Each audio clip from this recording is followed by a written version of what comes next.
So today I would like to discuss about certain questions that have been actually fired to me by multiple potential stakeholders like investors, potential incubators, and some the people in as my friends or family contacts and colleagues. And one thing that I noticed is a very basic and a fundamental question was, why should incubators actually come to you? And this I am repeating again and again.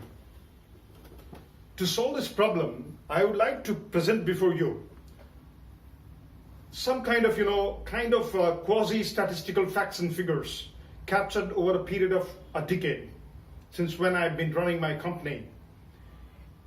And I found that one thing that is very common in most of the entrepreneurs, either in stealth mode or startups, is that they actually tend to hide something. When it is true that if you are involving with your potential client who is basically a startup or a SME or a stealth mode entrepreneur, you sign an NDA, and that is a standard practice. Now, post-signing or subsequent to signing an NDA, it is true that if you ethically practice, both the parties in a bipartite agreement are bound to abide by the clauses that are mentioned. It is also true, some people might say that in a country like India or elsewhere, it's a common practice to violate the clauses which bind the two parties in terms of protecting the confidential information of the parties. That is true. But one thing is also true at the same time in parallel, that if you start violating the terms and conditions and the clauses in the NDA right from the day one, it is true that it's an unethical practice, and it is also true that you are not going to pay a long-term game. You are hampering your own progress, your own growth, and you are also creating trust deficit in the market. Any of the two parties who are involved in doing this kind of activity. Firstly, this is about moral science, and many people would come back saying me that this is something which is talking about being on a moral high ground. And the question might be how much ethical I am as far as my practice is concerned. So I would not like to question the integrity of any party in a bipartite NDA. But then it is very important to understand that if you are signing an NDA, you have to have faith, and business is all about faith. The second point is that if at all you are interested in protecting your trade secret or your any confidential information which is technical, you may actually go ahead and file for a patent application or build IP. If it's something related to a brand, you file for a trademark or service mark. If it's a trade subject matter of trade secret, you have to do proper documentation and follow the rules of protecting the trade secret. These all standard practices are there in place. You should adopt them. And again, I would repeat and emphasize that you should start practicing document as you do and do as you document. And then when I make in specific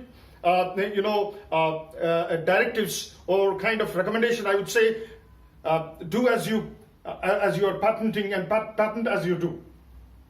Okay, and that makes your system more clear. You become self-reliant. You also become go into a self-audit mode, and you are self-compliant.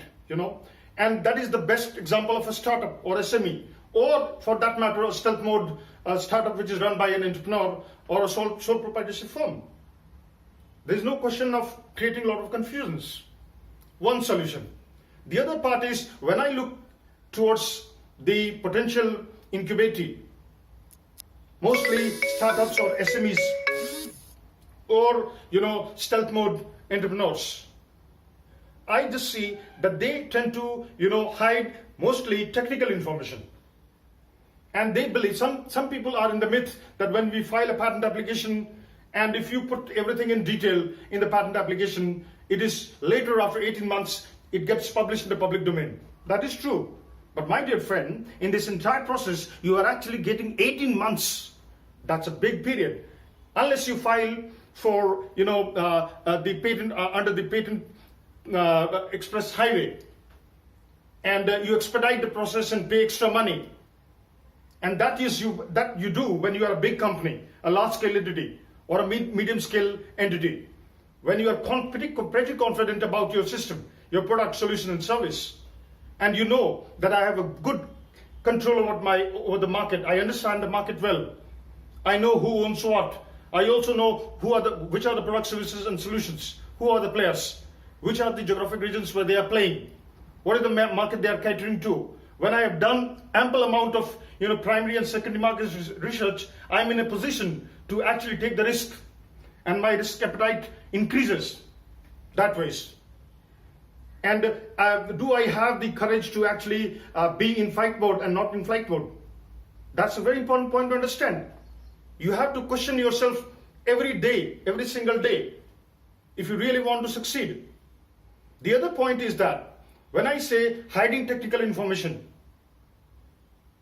there is a period I mentioned earlier about 18 months. That's too long a time. In those 18 months, you can adopt all possible strategies to actually go ahead and announce in the market, to build customer, to start doing concept selling, to start creating true hype about your product, services, and solution, and then winning over your customers' faith, making them understand the fact, and which is basically the topic which I forgot to mention right in the beginning, and that is technology is something that makes life simple, not complex. And mostly I see that the CXO people in startups or SMEs or basically sole proprietorship firms or consultants for that matter, they think technology is something which makes life complex. That is a great contradiction. Mind you, if you are actually playing in a global innovation-based economy, that is today's market and economy, as soon as you have a website, you actually advertise your product in the public domain. It is exposed to the whole world. And then there is a basic question. Is there any geographic demarcation or limitation in that case? Absolutely not. You are exposed to the whole world. There is no jurisdiction as such. So what do? Do you not tell about your product, or do you hide and tell? If you hide, you are actually not doing justice to marketing and sales. And in turn, you are wasting the investor's money. In fact, your own capital time and manpower investment. The other point is that, I generally see, based on the statistical facts and figures that I would like to present, collected over a period of 10 years, is that most of the CXOs, they feel some kind of emotion towards their product, service, and solution, or for that matter, the entire system that they're running. And that emotion is kind of possessiveness, or it's like a possession. You become possessive. That's good for you, but not for your business actually. It's totally against your business, because if you don't advertise, mind you, you are playing in this global innovation-based market and corresponding economy, and your buyer is anybody. By anybody, I actually mean Tom, Dick, Harry, Victor, and Tango. Anybody can be your buyer. So if you think that my buyer is only people who are my peers, or my supervisors, or my subordinates, or those people who are my family, friends, colleagues, contacts, social media contacts and friends, absolutely not. That's a very small subset of the market. Your market is the whole world, and anybody can be your customer. So the basic fundamental thing that you should actually do is to tell people in the market, anybody in the universal set, to make them understand that this technology is something that will make your life simple, and this is why you should actually buy it. Not it makes it complex, because then the customer will run away. And understand, by a simple raw analogy, is it possible for a person who's a domain agnostic or domain specific subject matter expert, theorist or practitioner in a given domain which is relevant to your domain, is he going to buy your system or product or solution or service? Absolutely not. He is your competitor. In fact, he will build a system or a product of the same kind, and he will start selling it. In fact, he is the one who is going to actually create a threat for you. And he is the one who will actually do mystery shopping. Because if you hide, you actually create a mystery. So he actually starts investigating about your company, doing a lot of scouting activity, research, what exactly you're doing. Have you filed for patents? And he's the one who actually goes under the first inventor to file system, he files a patent application. You land into trouble. Look what is happening. It's a very contradictory scenario. On one hand, you have people who are your peers, subordinates, or supervisors. They are people having skill in the art, in the same domain where you claim that you are an expert. And those people are the ones who are going to be your competitor. And you are talking and trying to explain the system to somebody who is at par or above par with you, not below par.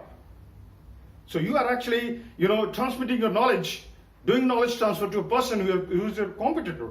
Instead, you should find people in the market who are actually not connected to your domain, and make them understand that this is a product that makes your life simple.